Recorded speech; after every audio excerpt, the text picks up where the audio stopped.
ये आकाशवाणी रायपुर है। छत्तीसगढ़ी समाचार बुलेटिन के संग प्रथा शुक्ला के जय जोहार।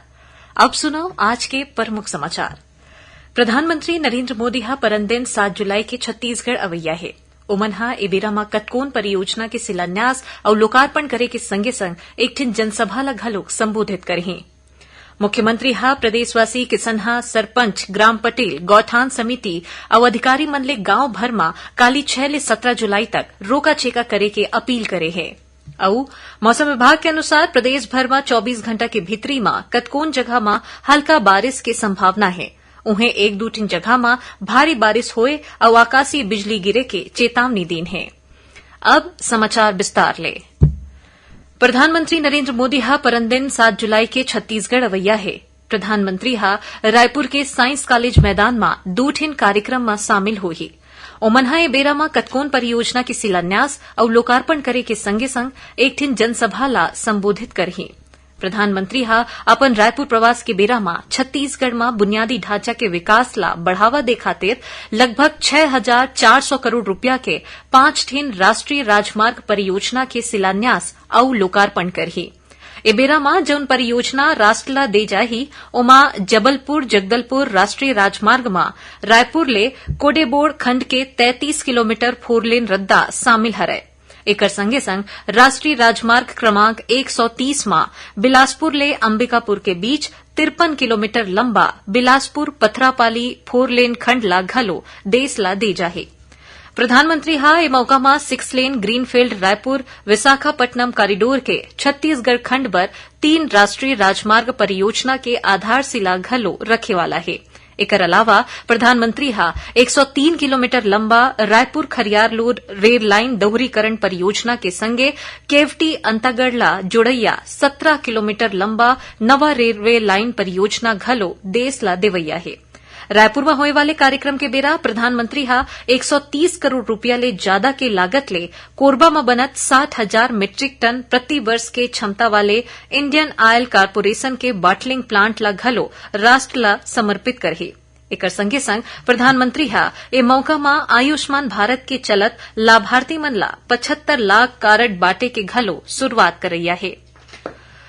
मुख्यमंत्री भूपेश बघेल हा प्रदेशवासी किसनहा सरपंच ग्राम पटेल गौठान समिति और अधिकारी मन ले गांव भर में 6 ले 17 जुलाई तक रोका छेका करे के अपील करे हैं। ओमनहा कहिन है कि मानसून के आय के संगे संग गांव में बोनी और रोपा के काम शुरू हो गए है। ऐसन में फसल के रखवाली घलो जरूरी है। रोका छेका के आवारा मवेशी मन ले फसल ला बचाए में मदद मिलही। मुख्यमंत्री हा रोका छेका बर गांव में मुनादी कराए और गौठान में पशु बर चारा पानी की व्यवस्था करे बर घलो किहिन है। मुख्यमंत्री भूपेश बघेल हा आज गोधन न्याय योजना के चलत हितग्राही मन के खाता में 18 करोड़ 47 लाख रुपया के ऑनलाइन अंतरण करी से। ए मौका में मुख्यमंत्री हा प्रदेशवासी मन ला हरेली तिहार के अग्रिम शुभकामना घलो दीन। उमनहा किसान मन ले धान के संगे संग खरीफ के आने फसल के रकबा बढ़ाए के आग्रह करत हुए कहिन कि किसान मन ला धान के अलावा खरीफ के आने फसल घलोक लेना चाहिए। राज्यपाल विश्वभूषण हरिचंदन हा दुर्ग के अंजोरा में दाऊ श्री वासुदेव चंद्राकर कामधेनु विश्वविद्यालय में कुलपति के नियुक्ति पर एक झिन समिति के गठन करे हैं। राजभवन सचिवालय जारी करे के अधिसूचना के अनुसार डॉक्टर विजयांत सिंह समिति के अध्यक्ष होही। उन्हें डॉक्टर अयाज एफ तंबोली हा विशेष सचिव बनाए गए हैं। डॉक्टर सीएस प्रसाद हा समिति के सदस्य होही। ए समिति हा अधिसूचना प्रसारित हुए के तारीख ले 6 सप्ताह के भीतरी में कम से कम 3 मनखे के पैनल राज्यपाल ला प्रस्तुत करही। छत्तीसगढ़ी समाचार बुलेटिन आप मन आकाशवाणी रायपुर ले सुनत हौ। छत्तीसगढ़ के खबर ले है आपकी वास्ता और खबर के विश्वसनीयता ले है हमार वास्ता। आकाशवाणी समाचार रायपुर के प्रादेशिक समाचार बुलेटिन के संगे संग हमार समसामयिक कार्यक्रम आप रेडियो के संग अपन मोबाइल में घलो सुन सकत हो। आकाशवाणी समाचार फेसबुक ट्विटर और यूट्यूब में घलो हावय। हमार फेसबुक पेज हरे Chhattisgarh news on AIR, Twitter handle CGAIR news और हमार यूट्यूब चैनल हरे छत्तीसगढ़ AIR न्यूज। तो अब रेडियो के संगे संग आपके मोबाइल के माध्यम ले हम आप तक पहुंचत हन। छत्तीसगढ़ के हर खबर पर सुनत रहो आकाशवाणी समाचार। अब आगू बाढ़बो बाची समाचार कोती। रायपुर जिला के स्वास्थ्य कर्मचारी मन ह नियमितीकरण समेत अपन कतकोन मांग ल लेके काली ले अनिश्चितकालीन हड़ताल शुरू कर दे हे। एला देखत हुए स्वास्थ्य विभाग ह जिला के सब्बो अस्पताल में स्टाफ के वैकल्पिक व्यवस्था पूरा कर ले हे। जिला के मुख्य चिकित्सा और स्वास्थ्य अधिकारी डॉ मिथिलेश चौधरी ह बताइन कि स्वास्थ्य कर्मचारी डहर ले हड़ताल में जाए ले पहली सूचना ला देखत हुए सबो स्वास्थ्य संस्था में मरीज मन ला कोनो प्रकार के परेशानी झन होवे एकर बर वैकल्पिक व्यवस्था और आपातकालीन सेवा में आने स्टाफ के ड्यूटी घलोक लगाए गए हैं। एबेरा में रायपुर जिला पंचायत के मुख्य कार्यपालन अधिकारी अविनाश मिश्रा हा जिला चिकित्सालय पंडरी, कालीबाड़ी एमसीएच अस्पताल समेत सामुदायिक और प्राथमिक स्वास्थ्य केन्द्र के निरीक्षण करीन। जांजगीर चांपा जिला के अंधियारीपाट गांव के मिडिल स्कूल परिसर में एक झेन महिला सफाई कर्मियों पर युवा कांग्रेस के कार्यकर्ता हा धारदार हथियार ले हमला कर दीस, जेकर ले माई लोगिन हा गंभीर रूप ले घायल हो गए। जिला अकलतरा के अस्पताल में भर्ती कराए गे रहीस। अस्पताल के डॉक्टर मन हा ओला बिलासपुर भेज दे हैं। एक घटना के बाद आरोपी विजय यादव के गिरफ्तारी के मांग ला लेके भाजपा महिला मोर्चा की जिला अध्यक्ष रजनी साहू के नेतृत्व में माई लोगिन मन हा करिया पट्टी लगा के अकलतरा के शास्त्री चौक में धरना प्रदर्शन करें। जानबा के अनुसार घायल हुए माई लोगिन के बेटी हा आरोपी विजय यादव के खिलाफ कुछ महीना के पहली छेड़छाड़ करे और धमकी देके शिकायत थाना में दर्ज कराए रही। शिकायत वापस लेबर आरोपी हा माई लोगिन और ओकर बेटी ऊपर घेरी बेरी दबाव बनात रहीस। जब माई लोगिन हा शिकायत ला वापस नहीं लीस ता आरोपी हा आज ओकर ऊपर जानलेवा हमला कर दीस। इही बीच नेता प्रतिपक्ष नारायण चंदेल हा महिला सफाई कर्मी ऊपर हुए हमला के निंदा करीन है। उमनहा राज्य सरकार ऊपर आरोप लगाइन है कि प्रदेश में कानून व्यवस्था ठप हवै और माई लोगिन मन सुरक्षित नहीं हरय। दुर्ग जिला के भिलाई पुलिस हा पांचों दिन में फर्जी ईडी के अधिकारी बन के अपहरण कर और 2 करोड़ रुपया के धोखाधड़ी के मामला में 12 झिन आरोपी मन ला गिरफ्तार करे है।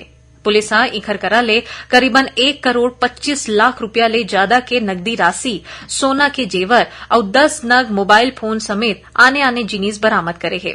जिला के पुलिस अधीक्षक सलभ कुमार सिन्हा हा बताइन कि आरोपी मन ला पकड़े बर पुलिस के 6 टीम डहर ले मुंबई के गोरेगांव समेत कतकोन आने इलाका के संगे संग नासिक के ओझर और डिंडोरी थाना क्षेत्र में सरलग 1 हफ्ता तक अभियान चलाए गे रहीस। दुर्ग जिला में शिवनाथ नदिया में तीर में महमरा एनिकट में नहाए के बेरा में 2 झिन जवान लइका मन के बुड़े ले मौत हो गए। मिले जानबा के अनुसार काली मझनिया दोनों जवान लइका मन हा अपन संगवारी मन संग महमरा एनिकट में नहाए बर गे रहीन। इही बेरा एक झिन जवान लइका के गोड़ फिसले ले ओहा गहरा पानी में बुड़े बर धरे रहीस। जेला बचाए खातिर ओकर दूसर संगवारी हा घलो गहरा पानी में चल दिस, जेकर ले दोनों झन के बुड़े ले मौत हो गए। जिकर बाद गोताखोर मन के मदद ले दोनों के शव ला बाहर निकाले गए।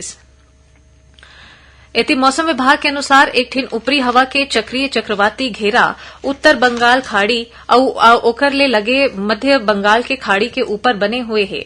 एकर असर ले प्रदेश भर में 24 घंटा के भीतरी में कतकोन जगह में हल्का बारिश की संभावना है। उन्हें मौसम विभाग हा 1-2 ठिन जगह में भारी वर्षा हुई और आकाशीय बिजली गिरे की चेतावनी दीन है। प्रदेश में अधिकतम तापमान में कुछ विशेष बदले की संभावना नो हरे। अब थोड़कुन समाचार सार में स्कूल शिक्षा विभाग डहर ले सहायक शिक्षक और व्याख्याता के सीधी भर्ती पर आयोजित परीक्षा के परिणाम घोषित कर दिए गए है। लोक शिक्षण संचालनालय के अधिकारी मन हा बताइन कि एकर बर ऑनलाइन काउंसलिंग तुरतेज शुरू करे जाही।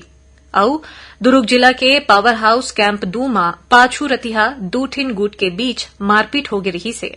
एकर बाद दोनों गुट हा हंगामा करत हुए छावनी थाना के घेराव कर दिन और पुलिस हा ए जम्मो मामला में 3 झिन आरोपी ला गिरफ्तार करे हैं। आखिर में प्रमुख समाचार एक घाव फेर। प्रधानमंत्री नरेंद्र मोदी हा परनदिन 7 जुलाई के छत्तीसगढ़ अवैया है। ओमनहा ए बेरा में कतकोन परियोजना के शिलान्यास और लोकार्पण करे के संगे संग एक ठिन जनसभा ला घलो संबोधित करही। मुख्यमंत्री हा प्रदेशवासी किसान हा सरपंच ग्राम पटेल गौठान समिति और अधिकारी मन ले गांव भर में काली 6 ले 17 जुलाई तक रोका छेका करे के अपील करीन है। और मौसम विभाग के अनुसार प्रदेश भर में 24 घंटा के भीतरी में कतकोन जगह हल्का वर्षा की संभावना है। एक संग छत्तीसगढ़ी समाचार बुलेटिन इहे से रावत है। जय जोहार।